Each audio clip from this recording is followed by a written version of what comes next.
And for a second, I thought, I'm going to talk to her. And I approached her, and I said, can I talk to you for a second? She said, of course. I said, well, I just moved to America. I'm speaking broken English, and but I'm very passionate about working for Apple. I would love to get up to speed. And I have this degree, computer engineering. Of course, I'm very new, but I'm willing to learn and get up to speed. And she said, well, come with me. And she took my application now, and she said, what positions did you apply for? I said, I don't know. I just checked marked everything you had in the box. She said, okay, you need to apply for technical position.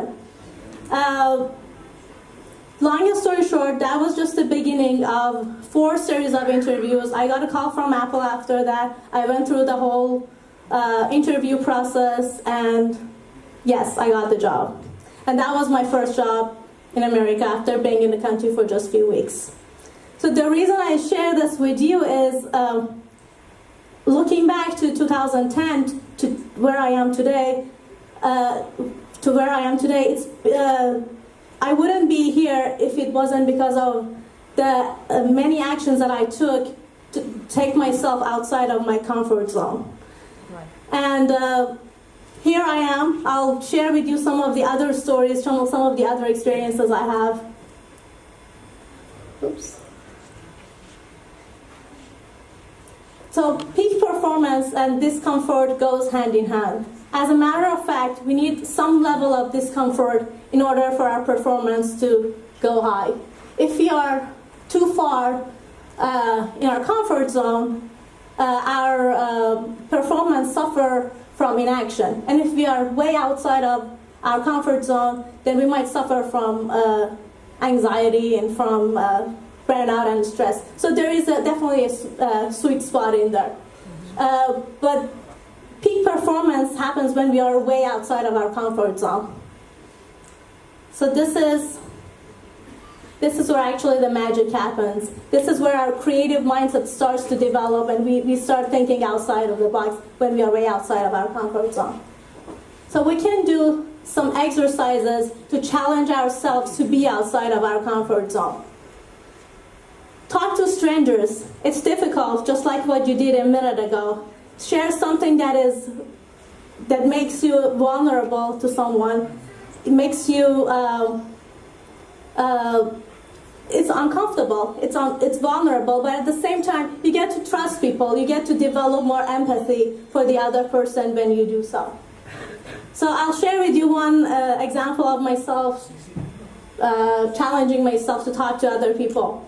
I was visiting Paris just a few months ago, and I'm in this district called Le Marais, and I'm searching for this pastry shop. And I'm looking through my phone, I'm trying to find this address, and I can't find it.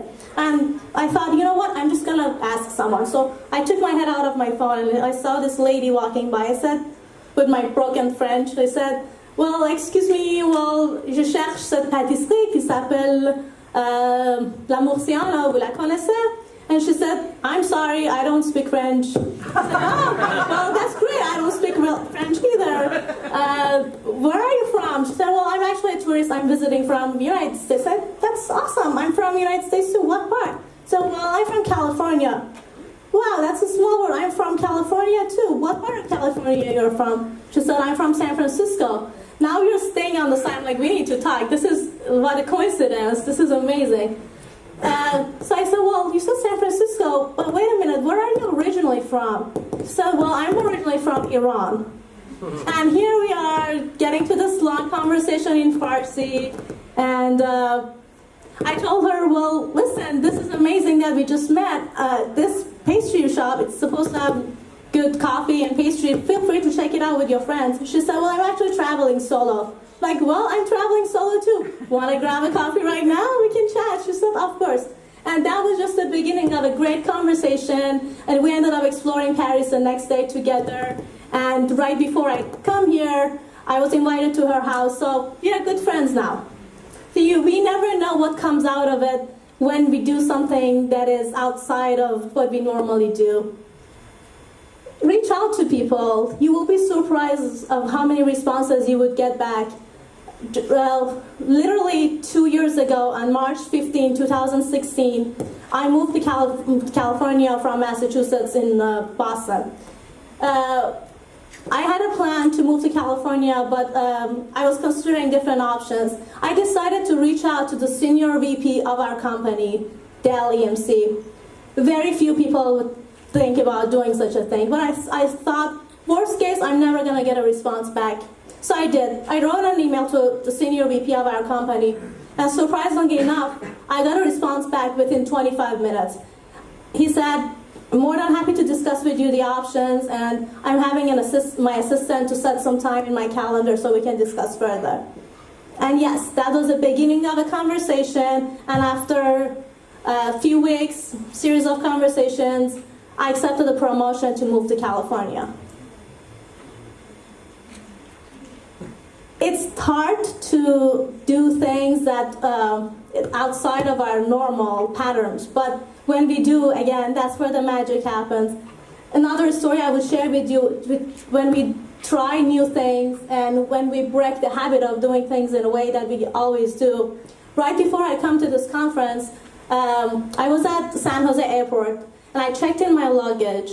And I thought to myself, well, I have a few minutes, and I saw this piano on the side of the airport. And I said, well, I should go play a song. Then I got there, and I'm like, all of these people are watching. I don't remember the song. Should I do it? Should I not? And I said, you know what? I'm just going to play one song and leave. So as I'm playing the piano, I thought to play an Iranian piece. This gentleman approached me. And after I was done, he said, well, that was a beautiful song. And he took a $50 bill and put it on top of the piano. I'm like, so I stood up, I introduced myself, I thanked him for his generosity, and I said, please take your money, please give it to someone who needs it. I'm actually waiting for my flight, but thank you. So now we got into this conversation. He said, with all the hatred in this world these days, music, different cuisine, this is what connects our cultures together, connect people from different backgrounds together. And I'm really glad that I was here to listen to this Iranian music right now. So as he was talking, I thought to myself, I should propose an idea. So I said, well, thank you for the act of generosity, but I have an idea for you. I have a suggestion. I'm supporting this organization in Iran called Child Foundation, and I'm supporting 2 kids through their school. Persian New Year is coming up very soon, and it's actually happening in a few days, next week. And I said, well, I'm more than happy to gift this money from you, from a friend in America, to these kids as a New Year gift, if you will. And his eyes brightened up and he said, of course, I would love that. I would just use this money to buy something useless, and now you're telling me I can make a difference in someone's life in another part of the world? Of course, I would love that. My point is, with all of these stories, you never know what comes out of it when you do something outside of normal. You might make a new friend, you might end up with a job promotion, and you might make an impact in the life of someone else in a different part of the world.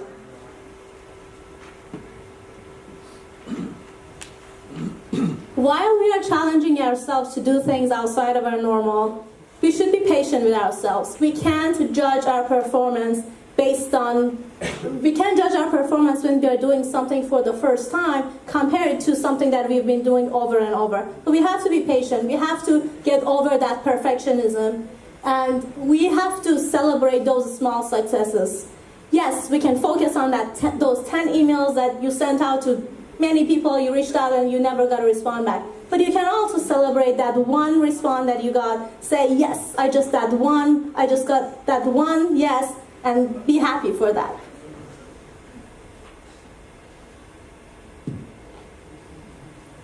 Well, bottom line is the beauty of expanding our comfort zone lies less in the comfort that we gain, and it's more valuable in the discomfort that we lose. So we get more and more comfortable in putting ourselves in our uncomfortable zone. Being comfortable with being uncomfortable is the magic of it. back to the exercise we started with, we shared our vulnerability. And when we do so, we connect in a human level. We can trust the other person more. And when we do trust someone we are having a conversation with, our authentic self is out. So we don't have to wear a mask, we don't have to cover anything. And that's what fuels our creativity and innovation. Well, the fact that I'm standing here in front of you today was way outside of my comfort zone, but I'm very happy that I did so. My goal was to give you a recipe, and hopefully you got some ingredients that are useful and add value to your life. Thank you very much.